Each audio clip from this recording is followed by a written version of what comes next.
Good morning, students, 9th class.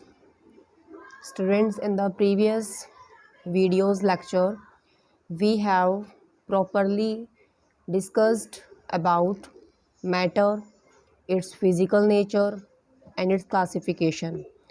Under the physical classification, we have explained that matter has three different states named solid, liquid, and gas.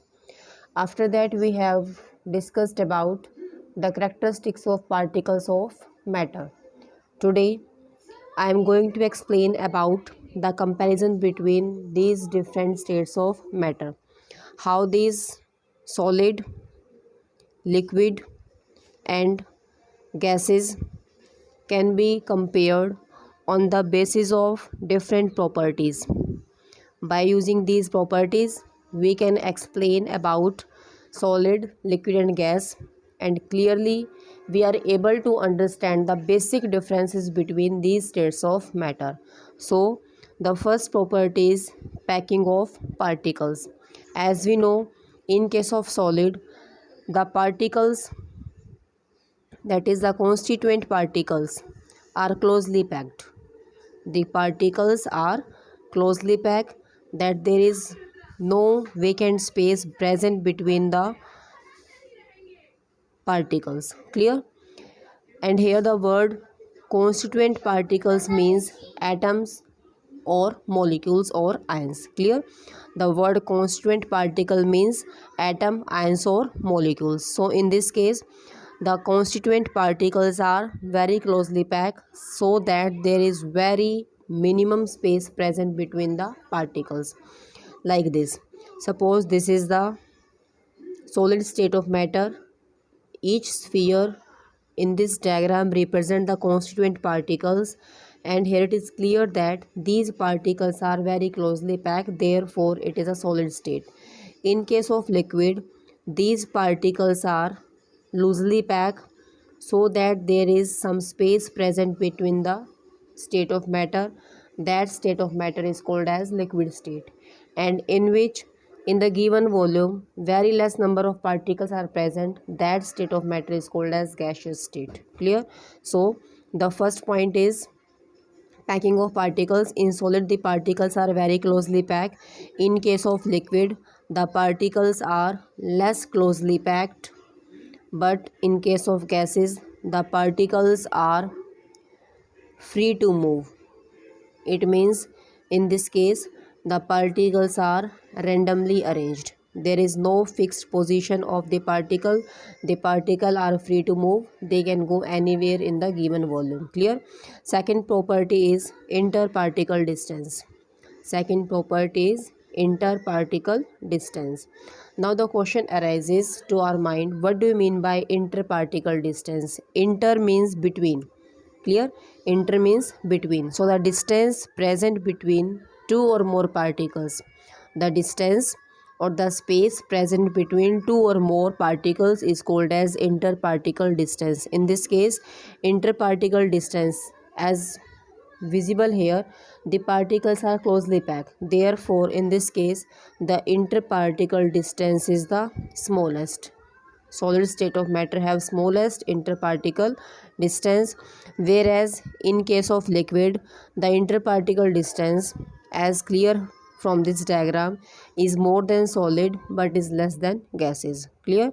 So the interparticle distance is more than solid and less than gases. Third is in case of gases, the interparticle distance is the largest because particles are present very far away from each other. Third is the interparticle force of attraction. Interparticle means again the force of attraction present between two or more particles. As here the particles are closely packed, therefore the force of attraction is maximum. In case of gases, the particles are far away from each other, therefore the interparticle distance will be minimum.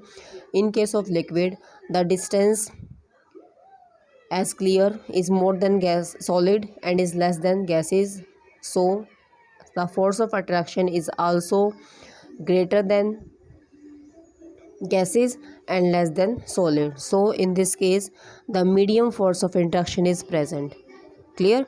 In this case the interparticle force of attractions are weaker than those of the solid but stronger as compared to the gases. Next property is shape and volume. Next property is shape and volume. In case of solid, the particles have definite shape and definite volume. Clear?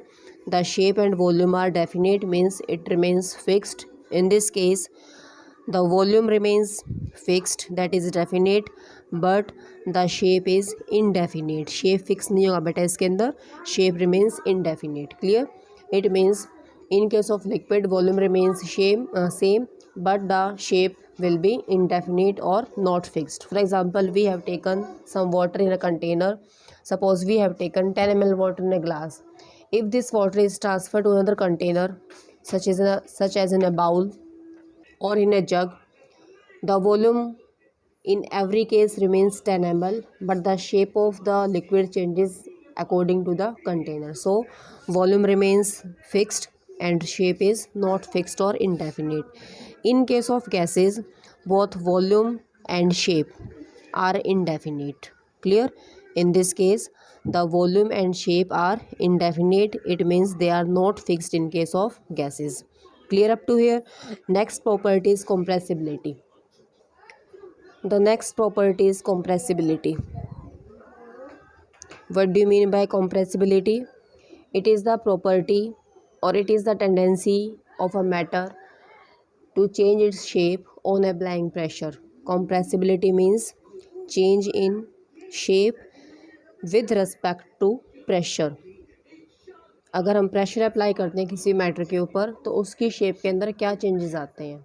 If the shape changes it means that state of matter is compressible and that property is called as compressibility. If it is not compressed then it is called as incompressible substance. Clear? As in case of solid, the particles are very closely packed, there is less space or distance present in particles, force of attraction is maximum, shape and volume remains fixed, therefore solids are incompressible with respect to pressure. It means they show no change in the shape with respect to pressure. Clear? In case of liquid, they are also almost incompressible. Liquids are almost incompressible or in some cases they show slight compressibility. But the gases, as the particles are free to move, randomly arranged, have largest distance and minimum force of attraction, therefore in this case the liquids are highly compressible. The gases are highly compressible. Clear? We can compress these gases and the application of this property is that under compressibility or under pressure, gases like oxygen and carbon dioxide are used. This oxygen is used by hospitals for the patients who require oxygen demand, and this CO2 is dissolved in water to prepare a large number of soft drinks, or we can say that to prepare large number of carbonated beverages. Clear? So your homework is revise these properties.